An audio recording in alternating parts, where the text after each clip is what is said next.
Well, good evening, everybody, and welcome to this month's Acting for Justice event. My name is Jack Jezreel, and I'm a member of the staff at Just Faith Ministries. I'm joined by my colleague, Leela Oakley, and we're delighted you could join us. And Leela is going to begin our program this evening with prayer. Good evening, everybody. It is good to be here with you all. We're going to start with a prayer from Just Faith Ministries Preventing Gun Violence Program. So if you will join me in prayer. How is it that life can be? How is it that you and I see and taste and feel and think thoughts? How is it possible? How? If one needed miracles to believe in a greater power, we only need to look around. Life is astounding. It is amazing. Look at the fingers of a baby, the hands of an 80-year-old, the eyes of a child, the body of a pregnant woman. Such beauty, such wonder, so very, very sacred. To live well is to see this beauty, wonder, and sacredness every day. And to live well is to be blessed with the conviction to honor the gift of it all. To live well is to be blessed with the courage to protect the gift of it all. To live well is to live in awe and act with determination. And so we open with this blessing. May the God who blew breath in your lungs anoint you with the self-knowledge that your life is precious, that indeed all life is precious. May the God who architected your beating heart empower you with the courage to celebrate and hold dear the beating hearts of all people. May the God who suffers with us open our hearts to the suffering around us, that we might be a balm for a world distracted and obsessed with lesser things. May the God who forgives and makes whole give us wisdom to heal, not to demonize, bring together, not tear apart. May the God who gifted us with intelligence and thought give us understanding to move forward with insight and integrity. We pray in the name and spirit of the Prince of Peace. Amen. So it's my pleasure now to introduce you to tonight's presenter. Inez Asiama is an organizing manager at Brady United, joining Brady in 2022 as a program associate for their Combating Crime Guns initiative, right after receiving her bachelor's degree from Christopher Newport University, double majoring in political science and American studies with a minor in U.S. national security. While getting her bachelor's, she was interning for Senator Mark Warner. Passionate about gun violence prevention and how it disproportionately impacts Black and Brown communities, Inez has worked to facilitate storytelling events, providing impacted communities space to heal, while also educating them on supply-side solutions to gun violence. She has aided in producing 3 citywide conferences in Chicago, San Francisco, and Philadelphia, with the goal of shifting the burden of blame regarding gun violence from impacted communities onto the gun industry, who are responsible for the flow of guns into our communities.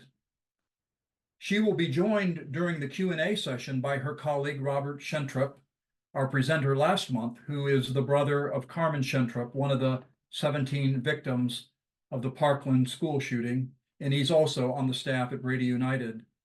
So Inez and Robert, welcome. Inez, the floor is yours.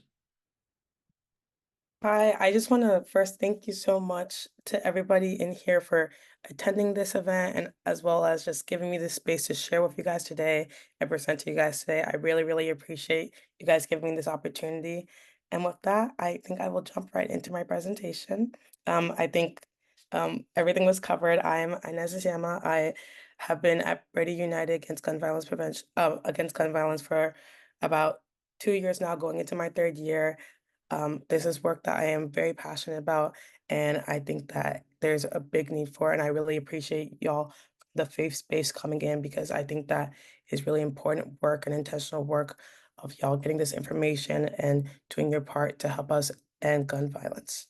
So I will go ahead and share my screen now. So today we're going to talk about the supply side approach to reducing gun violence. So at Brady, we have a Combating Crime Guns initiative dedicated to this kind of work. And I was previously on that team, so I have a lot of knowledge about this subject. So I want to start with this quote from Everytown. It's called, it says, every year the gun industry rakes in approximately $9 million, while gun violence kills more than 40,000 people in America and wounds twice as many. I just think that this is an important quote to really start on whilst we talk about this side of the work, to just think about how much money the gun industry is really raking in as more and more Americans experience gun violence, know someone who has experienced gun violence and suffers from it on the daily.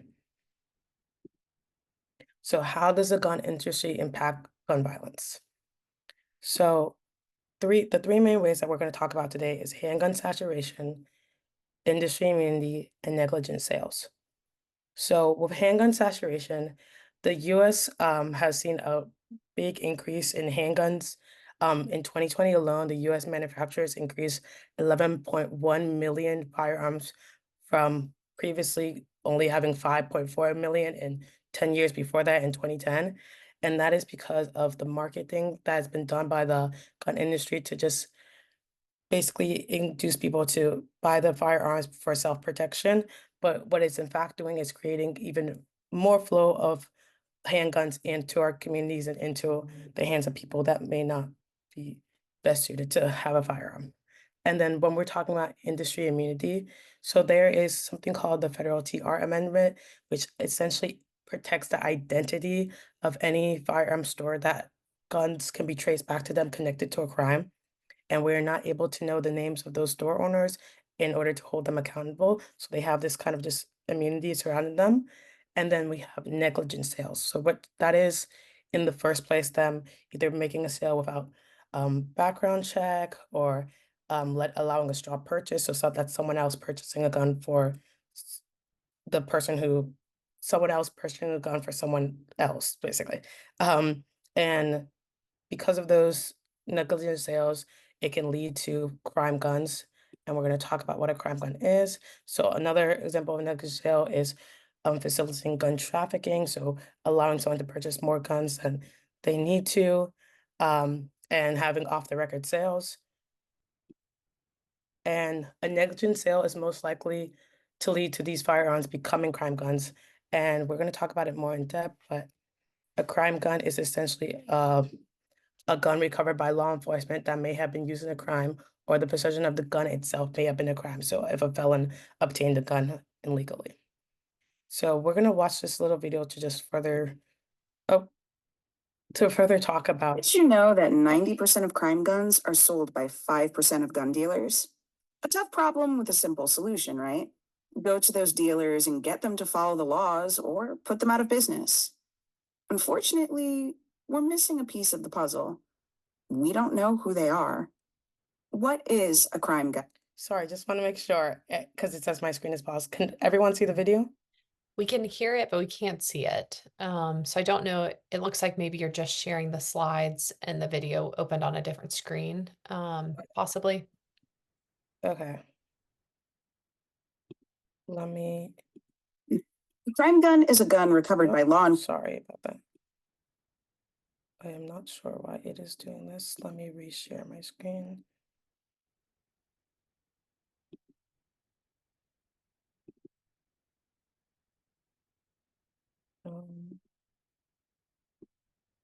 Can we see the video now? I'm so sorry, guys. We're just still seeing that slide that says That may have been crime. Okay, thank you. I am so sorry. We might It's skip the okay. video if this doesn't work out. We're a patient crowd. It's okay. It's all right. I appreciate you guys' patience. I am so sorry. And as we also might be able to just play the audio if that's Oh. easiest. I know that the audio is pretty descriptive. Okay, so we'll just start from the beginning and just listen to audio. Again, my apologies. I don't know why my screen is not letting me share this part with you guys. Okay. Did you know that 90% of crime guns are sold by 5% of gun dealers? A tough problem with a simple solution, right? Go to those dealers and get them to follow the laws or put them out of business. Unfortunately, we're missing a piece of the puzzle. We don't know who they are. What is a crime gun? A crime gun is a gun recovered by law enforcement that may have been used in a crime, or the possession of the gun itself may have been a crime. What do crime gun suppliers have in common? They allow straw purchases where one person is buying the gun for another person's use, often to avoid a background check. They assist gun trafficking by selling guns for illegal resale without a license. And they illegally provide guns without a paper trail, skipping federally required Brady background checks. In high crime areas, the problem gun dealers are typically outside the city limits. They make a profit from violence and crimes in cities they don't even live or work in. Gun violence might seem inevitable, but actually, in a year, 86% of gun dealers sell no crime guns at all. Crime guns radiate out from problem dealers like pollution that can be traced back to its source. When a gun is used in a crime, the police collect it as evidence, and the Bureau of Alcohol, Tobacco, Firearms, and Explosives, the ATF, traces it to which firearm dealer sold the gun. Every year, the ATF traces nearly 500,000 crime guns. That data is collected and stored. But then, there's an information blackout. That data is kept secret from the public. This information used to be public. City officials, researchers, and community organizers used that data to discover crime gun dealers, ensuring they reformed any irresponsible practices or were shut down. That kind of action is much harder, if not impossible today, because of the 2003 TR Amendment. The ATF interprets the TR Amendment to block crime gun data from anyone other than a law enforcement agency or prosecutor in connection with a criminal investigation. That's why the public no longer has access to crime gun trace data. These crime gun dealers may be in your town, county, or state, but you'd have no way of knowing. The irresponsible gun dealer is protected from public scrutiny and from the consequences of their actions. In 2018, the ATF inspected only 7.6% of licensed gun businesses, and there's no evidence these inspections included the dealers who sold the majority of crime guns. Let's use our limited resources intelligently and focus on the 5% of gun dealers profiting off the gun violence in our communities. Stopping the flow of crime guns at the source is a supply-side solution to gun violence. It's time to make that information public and put it to good use. We need to demand this data. It's being held hostage, and so is our ability to fight gun crime. Contact your elected officials to demand crime gun data be made public. Thank you guys so much for watching that. I am going to try to get us back to the original screen here.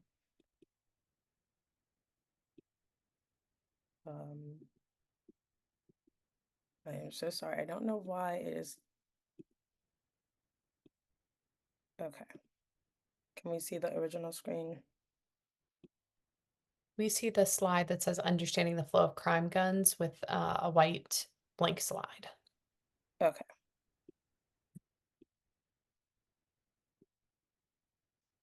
Okay.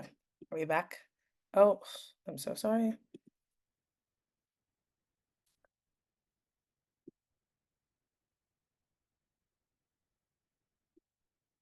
Am I not sharing my screen anymore? I am so sorry, guys. Not anymore. I'm not a tech queen, as we can see here.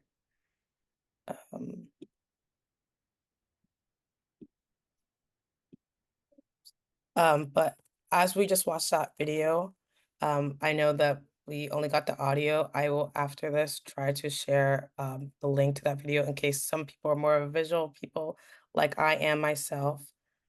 I was actually able to go ahead and put that video in the chat for folks if you want to watch. It's on our Brady YouTube page, and you'll be able to see the full visuals there. Inez, if you want to stop me in the presentation, I'm more than happy to run the slides. so that we don't have any tech issues. Okay, that Yeah. sounds perfect. I just sent it. I'm sending it over to you now. Cool. That very much works. Thank you. Thank you everyone for being patient with me. Yeah, no I worries, Inez. You are the subject matter expert here. And I actually just want to, in this time, share a story. Inez actually did a very similar presentation at a workshop we did with young people from the Episcopal Church here a couple weeks ago as part of their general convention. And we had 50 young people from across the country be able to be a part of this workshop. And Inez did such a wonderful job during it. I saw multiple kids take out their phones and take pictures of the slides as we were going through it. They were super engaged, had a lot of questions, eavesdropped on a couple of them during lunch talking about the presentation. So it is really, and it's important to understand, right, what is the role that the gun industry is playing when it comes to the gun violence that's impacting our communities, and what can we do about it? And so I am going ahead here and sharing my screen so that we can all go through it. And Inez, just let me know when you need me to advance to the next slide. All right, thank you. And again, really appreciate all of you guys and your patience. Okay, so now that Robert's handling tech, we can get back into it. So as we were just watching the video, we are talking about crime guns, and like we mentioned, a crime gun is a gun that has been recovered by police officers that basically either having the gun itself was a crime or they got the gun illegally. So some of the ways that guns become crime guns are if they're lost or misplaced. So if the gun store misplace their firearms, which is normally not a good sign. And I don't know about you guys, but I think that most stores like to not lose their inventory because it would cost them a lot of money. So that's a very interesting mistake. And then there's mistake or omission. So that basically just means if a individual like filled out the form wrong or they didn't properly do a background check on the individual and it then becomes a crime gun. Then we have a straw purchaser. So that's if I come in and I try to purchase a gun for Robert, and the store allows me to do so. And then we have a large quantity of purchases. So someone comes in and they buy like 20 guns at a time. And those are normally how these guns tend to come into the legal market and become crime guns. And Robert, if you could move forward. So today we're going to be talking about a case that Brady actually worked on, and essentially a 16-year-old named Daniel Williams, who was a rising basketball star, about to start his junior year, was shooting basketball outside of his house when he was shot and killed. Well, sorry, not shot and killed. Sorry, he was shot on August 16, 2003, and he was then paralyzed, and his life completely changed after that, as he was not able to do the thing he loved the most, which was basketball. The person who shot him's gun was actually traced back to a gun runner called James Bostic. And essentially, this James was able to purchase over 250 guns in this time span of May to October in 1 year. And essentially, 200 of those guns were purchased from the same exact dealer. And this guy, he committed straw purchasing where he would have his girlfriend go in and buy the guns for him. And at one point, they came in and they bought in one single sale 87 guns. And if we really look at this information, at what point do we turn this over to the gun industry and say, how is it possible that you let someone purchase 200 guns from the same dealer and purchase them themselves were illegal, as like the girlfriend was purchasing them, and it was very obvious as this guy was walking around the store and he's the one looking at the guns, he's the one saying this one or that one, and them not looking out for that, them not doing proper background check. There's a million reasons why those sales just should have never happened, and especially 87 guns in one sale should ring a red flag in anyone's head. And I know that we're all good, faithful folks here, so we don't tend to drink, but I know that if I come into the ABC store and I even purchase more than 2 bottles, they start looking at me crazy and questioning what's going on. So I think that it is more than fair for someone to question a sale of 87 guns, which they did not do. And unfortunately, those guns were traced back to more crimes than just the one that shot Daniel. So this guy, this singular person, is responsible for hurting multiple people. And that story just shows the way that one bad sale or one bad person and one bad dealer can really cause so much havoc on the world. And you can skip over the next slide. So when we talk about combating crime guns, Brady takes this holistic approach, and essentially we focus on education, identify, and reform. So education is kind of like what we're doing right now, educating people on what combating crime guns initiative really is, understanding the flow of crime guns, understanding the supply side solution to gun violence, because a lot of times people don't think about the gun industry's role when it comes to gun violence, and people don't shift the blame on them, but at some point we have to hold these businesses accountable because they are hurting us. And then we want to identify. So as we talked about in the video, there actually is a federal TR amendment that basically blocks the name of the dealer. So when the ATF, and that's the ATF is the alcohol, tobacco, and firearm portion of the government, they inspect gun stores. Well, really every decade they should be inspecting them more regularly. But when they do inspect them and they are able to trace a firearm that was committed in a crime back to the gun store, when they are making their reports, they actually block the name of whoever it was. So the public, we cannot see who it was due to the TR amendment. And because of that, Brady has worked relentlessly to try to get that information publicized. So they have sued the government and the ATF a couple times, more than once, to try to get that information out to the public because it's information that we deserve to know. And we actually have the latest TR amendment is an amendment that essentially creates immunity for the firearm industry and blocks their name from the reports to keep the information redacted and privatized. So instead of it, yeah, sorry. Oh, or you're just asking for spelling. I'm sorry. I'm sorry. Okay, awesome. So then we work on identifying those dealers and getting that information out to the public. So we are probably one of the only orgs that does that kind of work and is getting that information out to the public. And we have a whole website, basically of finding out who the dealers were in these reports that the ATF did from their inspections. And then we talk about reforming the gun industry, and we do that through legislative works, having a code of conduct of like ways that gun stores can actually train their staff appropriately to know when someone is probably stop purchasing, to make sure they're doing background checks. And so we have actually written a Brady code of conduct, and that's on our website as well. And then we talk about procurement reform because sometimes we'll have a gun store that is 200 crime guns are traced back to them. So 200 crimes have been traced back to these gun stores. And then we'll find out that our local police officers are actually purchasing firearms from these dealers. And so they're using our tax dollars to then give these dealers more money as these dealers are flooding crime guns into our communities. So we want to also make sure that the police department are being responsible with our tax dollars, and they are purchasing from dealers that have not been a part of the problem. Because I mentioned that in the video, but I would like to emphasize that there's only 5%, there's 5% of dealers that 90% of these crime guns are coming from. So there are literally like 95 other percent of dealers are not having crime guns traced to them, or are acting responsibly. So these 5% are the ones that are really responsible for all the problems going on. So I would like, Robert, if you can go to the next slide, please. So when we talk about this issue, we have to understand that there is racism structured in the current system.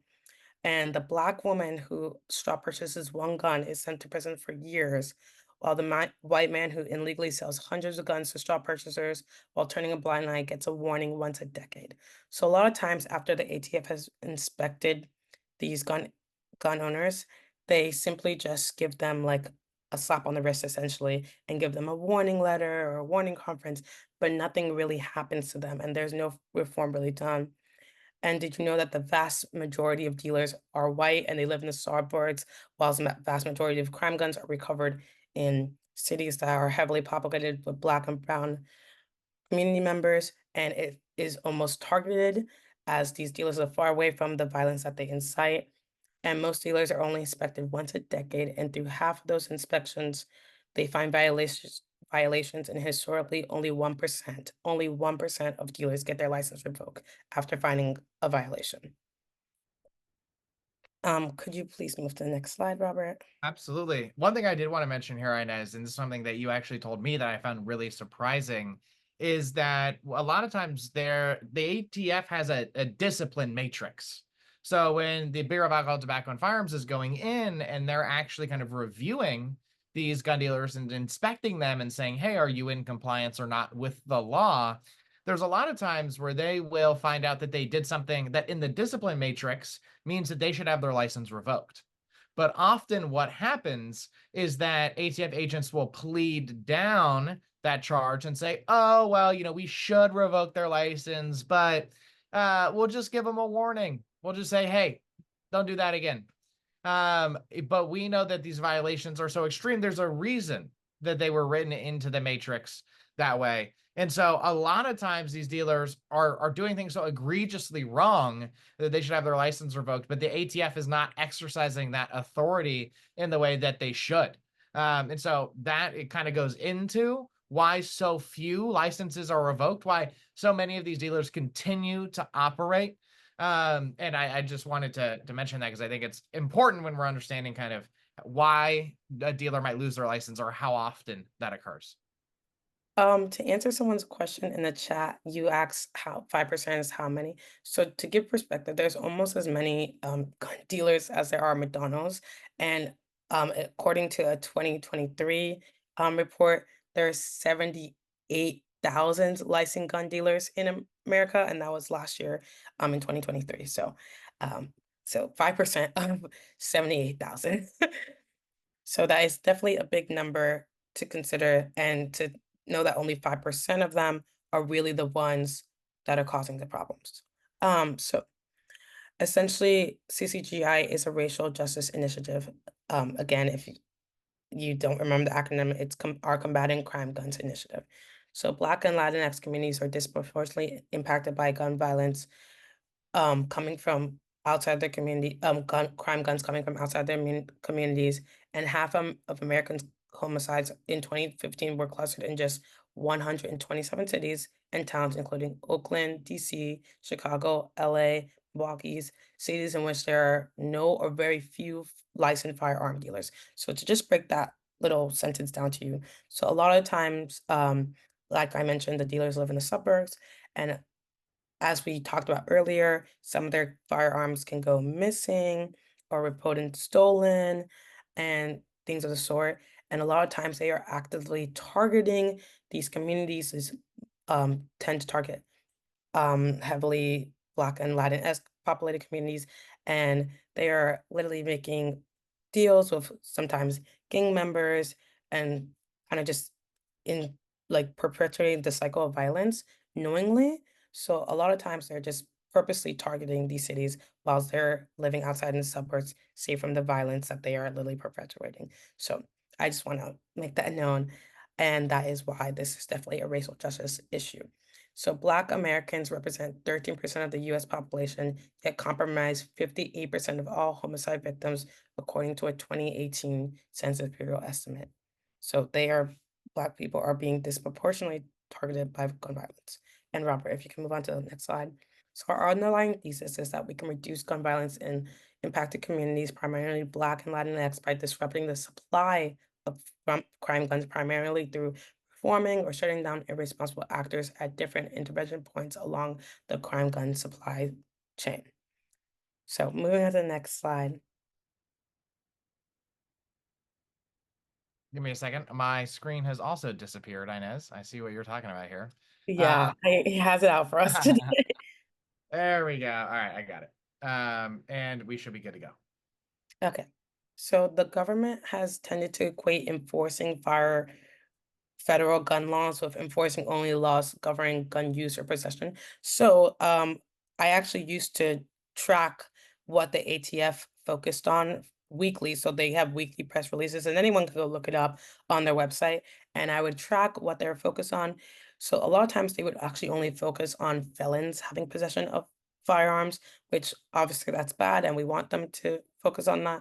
But that would be it. They would never focus on straw purchasing. They would never really focus on gun trafficking and other sort of things that would kind of force them to kind of look at the gun store and rather only focus on felons having firearms.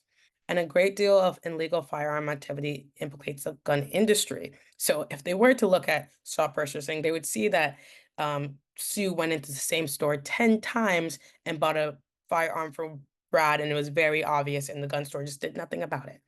And then the data obtained from the ATF shows that their gun stores are a key part of the industry and are overwhelmingly white. But Black and brown people face disproportionate numbers of crime guns. And you can move on to the next slide. And when we're talking about guns supply data must be made public. We want this to be made public because families of the injured and killed deserve to know who enabled the hurt to their loved ones. So when we're talking about that case study I was telling you earlier about Daniel Williams, their family deserved to know that that gun was actually traced back to that man who bought 250 guns in the span from May to October. They deserve to know that. They didn't deserve to know that store let them purchase 87 guns in one sitting. Communities deserve to know where the illegal guns that flood their communities are coming from, and the public deserves the opportunity to hold the gun industry accountable for its role in supplying crime guns. Robert, if you can move on to the next slide. So then when we're talking about the Brady approach to ending gun violence in America, we do it in three critical ways. So we do it with changing the law. So an overwhelming majority of Americans support stronger gun laws from both sides of the aisle, and we fight to pass sensible laws and policies that are proven to keep Americans safe from gun violence.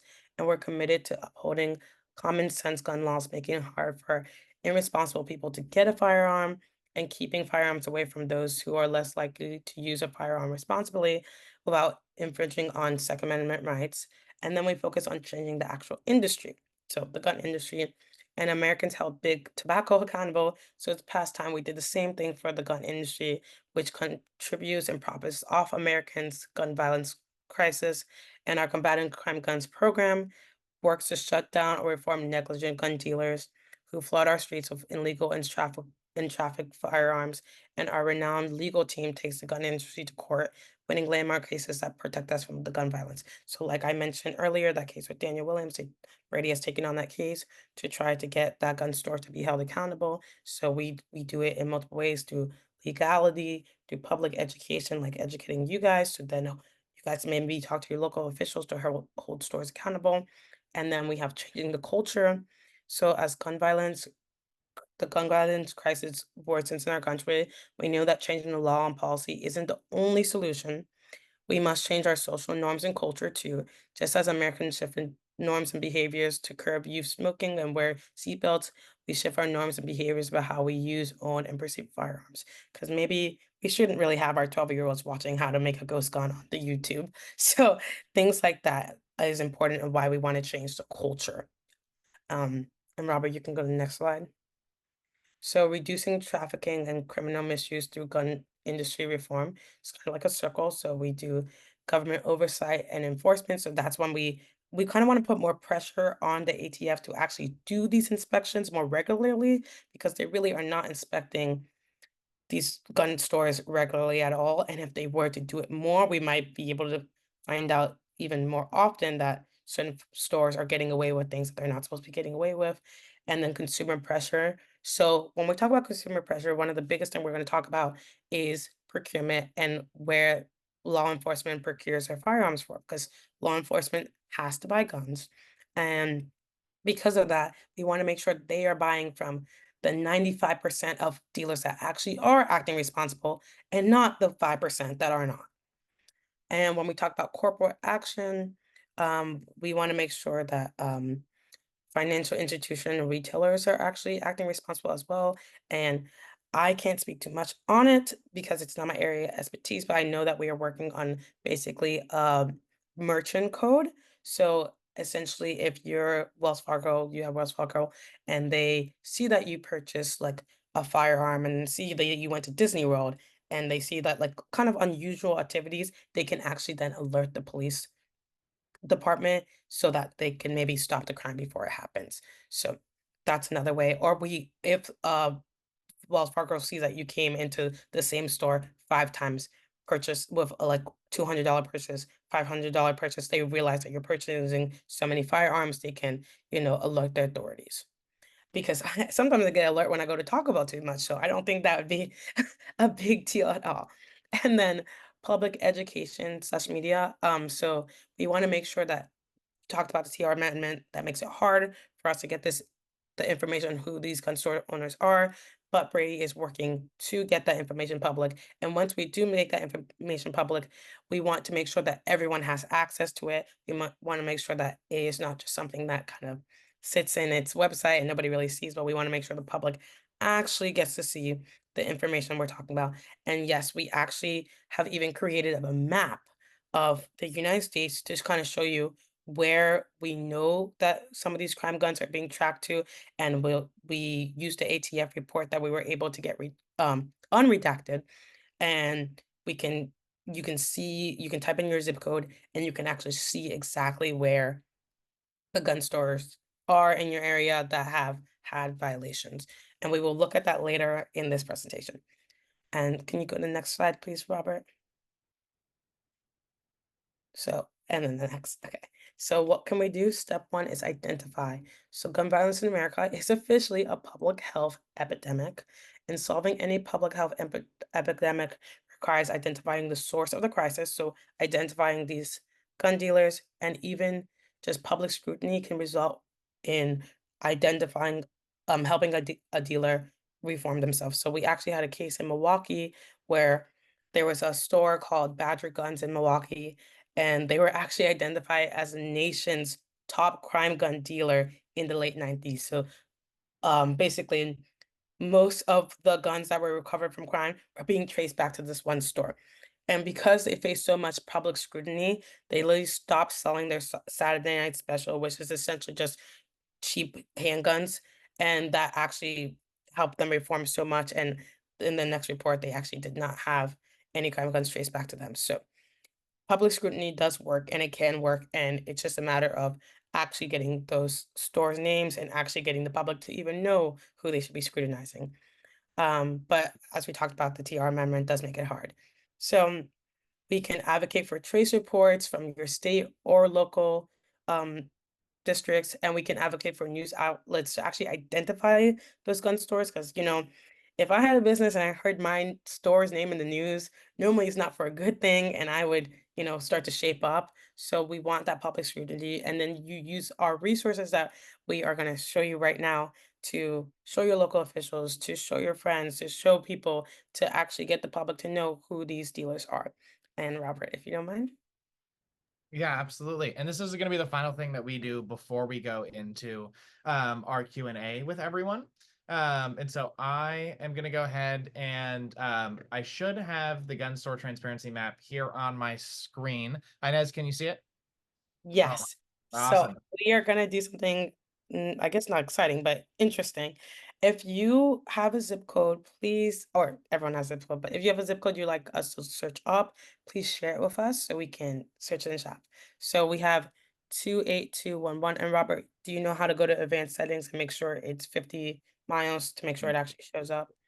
Yeah. And so we're going to go to radius search and we're going to do 50 miles. And then we will submit it. Whoa! I think this is the highest rate I've ever seen. Wow. Wow. Kathy, Where is that? unfortunately, we have a lot of gun dealers committing violations in your area.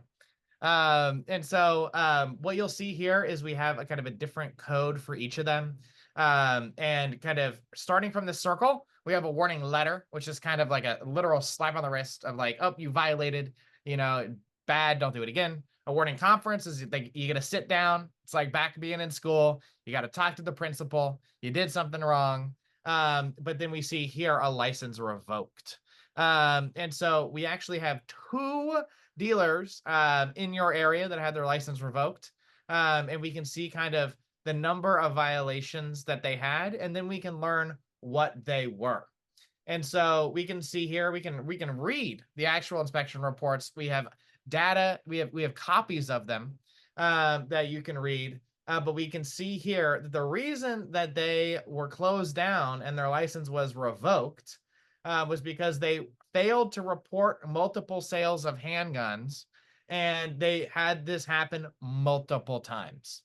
And so clearly, right, they were given the chance to clean their act up. They didn't. And so rightly, they got shut down. And so Inez, how many gun stores do we have in our database? As of right now, I'm actually not sure because we re-upped and I am not 100% sure, but I just know that we don't even have like as many as we should have because there are still reports that we have not gotten. Mm, So just keep in mind that this is yeah. just a fraction of what we we're even able to get.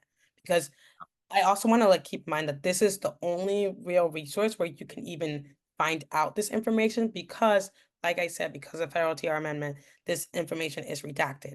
And so Brady is probably one of the only organizations that have gone to make sure that we can get this information publicized. So this really is your main key resource to finding out what stores have violation and have gotten the license revoked, etc.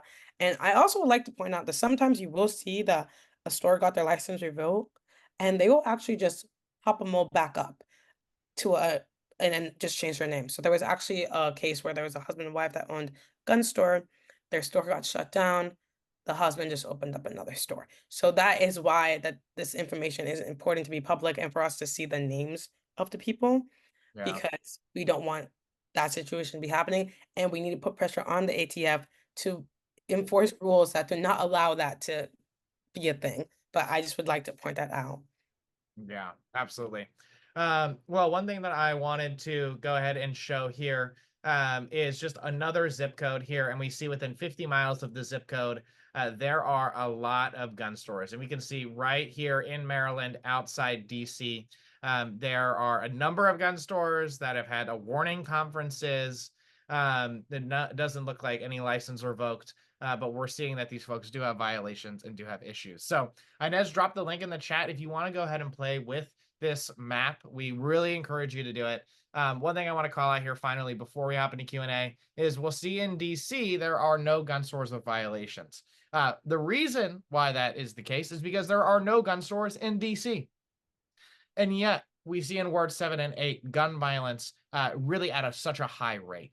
And so I just wanted to point that fact out because Inez, that really goes to your point about how it's guns coming from outside of these major cities that are fueling gun violence within them. And with that, I want to go ahead and stop my share and we're going to go to Q&A. And so I know that there were a couple questions in the chat already. And I will go ahead and kind of read off the first two and combine them. Anne, I see that you had two questions there. We'll make sure to answer them both. But if you do have any other questions, please put them in the chat. We would love to answer them here in our Q&A section. And so, Inez, this is for you, or you can kick it back to me if you want. But one thing that Anne said was, does Brady have a position on Vivek Murphy, our Surgeon General, recently declaring gun violence as a public health issue? And then is there some way currently that we're working on educating folks at the middle school or high school level about gun violence in their curriculum? So first one, we actually, before they even officially said that, we have been saying that gun violence is a public health epidemic. So our position is thank you for finally saying that. And we want to approach it like a public health epidemic. So the way that with the opioid crisis, they didn't just focus on the users, they also focus on the prescribers. This is the same way we want to not just focus on who is actually holding the gun, but we also want to focus on where it came from and the gun industry itself. So I think that it is great that it has been declared a public health issue because it really is one.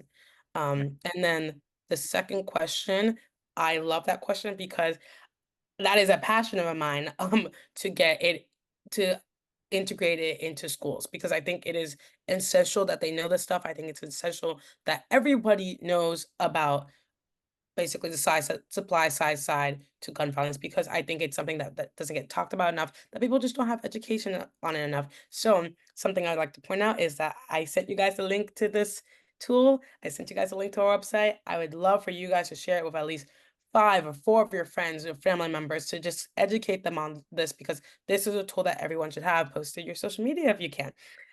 I think that it is important, and I think your question is great. And honestly, if you have any connections or ways to help us make this happen, let me know, because that is something I am very passionate about too.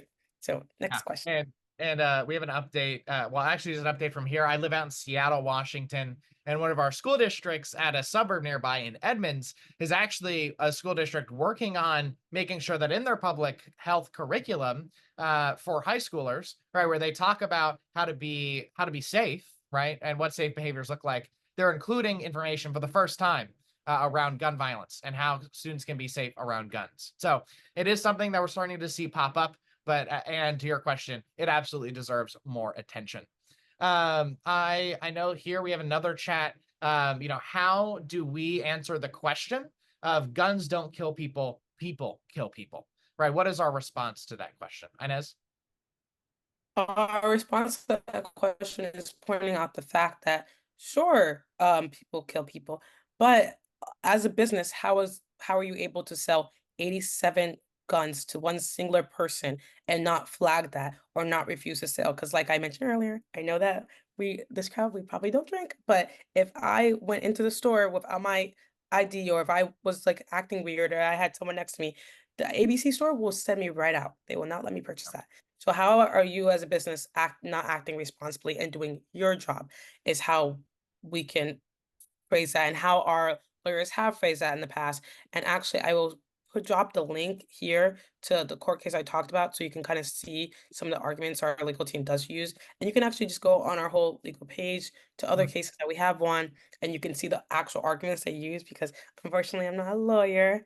But I know that those are some of the arguments that they use in their lawsuits. And one thing that we see is that in states that have strong gun laws, the number of people that die from fire homicide is significantly lower than states that have weak gun laws.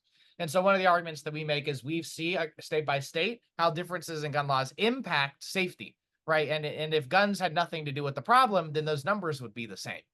And so really appreciate the question here, Dorothy. Maggie, to your question, what was the reason given to restrict public information in the TR amendment? Inez? The reason given essentially was not very good, but that these businesses had a right to privacy, essentially. But it really is not a great argument. And basically it permits law enforcement from publicizing the trace data that they get as well. So essentially the main argument is that they just deserve the right to privacy. Yeah.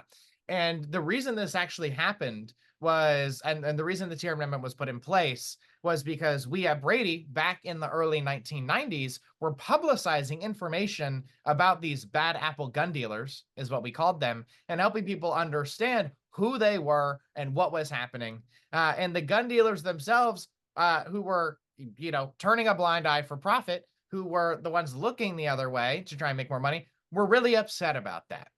And so what they did is they reached out to their congressman. I'm sure there was some level of favors involved with donations of their campaign. And then all of a sudden, Congress was really animated about the privacy of gun dealers to conduct business without harassment. And so that was kind of why we saw this amendment come in place. But through being able to have these lawsuits using the Freedom of Information Act, we've still been able to get out this really important information to everyone. I see here one final thing, and I know we have only a couple minutes left. Karen, how are major stores who sell guns held accountable, like Walmart? And it's that each individual store within a chain has a gun dealer license associated with it. And we actually recently found out that a high-profile shooting in Highland Park, that gun was purchased at a Ace Hardware store over in Wisconsin. And we actually had the chance to connect with some folks at the national level of Ace Hardware and talk to them about, hey, we're seeing this happen at your stores that sell firearms. And they, across the entire chain, reformed their business practices to fit our code of conduct. And so, Inez, please. No, I'm so sorry. I would like to also point out that we have noticed that stores that don't solely sell firearms, so like Walmart, Ace Hardware, where they have a reputation to Mm, like obtain, yeah. tend to actually be the quickest to reform if anything is traced back to them, versus a store that is just strictly firearms because they don't have any reputation outside of selling firearms, so people aren't that's the one thing they're known for, so and people don't really know their name, they are easy to get away with it, but if you hear Walmart, like, trace back to Walmart, you're like, "Oh, I'm not getting this, that, and that from Walmart," so, like we know, pockets, money is where reform comes from, and that is why they tend to be the ones to be quick to reform, so if we are able to put those other solely firearm selling businesses on blast the way that we would Walmart or Ace Hardware, things could definitely change, but sorry to interrupt, that was my little spew. Of course. And Jack, I would like to pass it back to you. I know we have a couple minutes left and want to make sure we have time for any closing elements. Yeah. Well, first, Robert, before we go to those closing elements, Inez, we just want to thank you both for your time tonight. We're very grateful for the presentation, and may I invite the community here to give the typical silent clap and or jazz hands, and thank our friends for being here tonight. We also want to thank Brady United, including Robert and Inez, for the work that they have contributed to our newest program called Preventing Gun Violence, Moving from Rhetoric to Real Solutions. So let me just take a brief second to share some details about that program with you. That program really was prompted by our program graduates who impressed upon us how important this issue is where they live. And so thanks to any of you for that nudge. We also, again, want to thank Brady United, really, without question, one of the most effective organizations in making change for a safer country, for their partnership in the creation of our program. This is, my friends, this is a program intended for both gun owners and non-owners who are interested in reducing the violence that bad policy has resulted in. So here's my invitation to each one of you. Bring this program to your church or to your community. It's one thing for one of you to get involved in the movement to stop gun violence, but bringing 8 to 12 people along with you makes your action 8 to 12 times more impactful. And that's what will happen if you use our program. So you don't have to be an expert on this topic, or you don't have to have previous experience with leading groups in order to be a facilitator. We'll give you all the resources and all the training you need. Leela is putting the link in the chat for more information. And we encourage you to take a look at the program on our website and get involved if the spirit so moves. So thank you. Again, Inez and Robert, thank you for your time tonight. We're now going to spend, for those of you who can stay with us, we're going to spend a few minutes now chatting together. Leela's going to put an invitation out, and we're going to break up into small groups and just chat a little bit. Robert and Inez, you're welcome to stay and join one of those groups if you like. We'd be delighted to have you. And so, Leela, if you're ready, you can go ahead and put that the invitations onto the screen. Thank you guys so much for having us today. Seriously, I really appreciate being able to share this space, and I just really appreciate the work that you guys are doing. And thank you so much. Thank you, Inez. I just have one announcement before we close in prayer, and that is, if you're interested in more information about the Preventing Gun Violence program, there will be an information meeting that we'll be providing next Wednesday at 3:30 Eastern Time. You just go to our website. And Leela, is there a specific directions about where they can find the information on our website? Absolutely, Jack. I put a link in the chat, but if you also just go to justfaith.org, click on events, you'll see a calendar of events that we have for the upcoming month, and that includes a link where you can register for the information meeting. And Leela, those information meetings typically last 30, 45 minutes? No more than an hour, typically around 45 minutes. And it's also recorded. So if you're interested but can't make that time, you could register, and we'll send you the recording the following day. Wonderful. Thank you very much. And again, thank you all for joining us this evening. It's a pleasure to see your faces, and we're so grateful for your interest in the topic. We know it's a difficult one, and it's got lots of tentacles in all kinds of directions, and so it's just it's so important that we educate ourselves on this issue. Thank you for being here. So let me close us with a prayer. Let's pray. Spirit of the living God, fall afresh on us. Let our lives be invigorated by a fresh vision and unexpected energy to be healers, to be the bearers of good things, to be the allies of love. Thy will be done. Let us be doers of thy will, agents of justice, and friends to those who've been betrayed, speaking truth to power. And if there are parts of us that are scared or tired or paralyzed, and there probably are, give us new insights to dispel whatever is in the way of our next steps. New relationships await. New wisdom is waiting to be mined.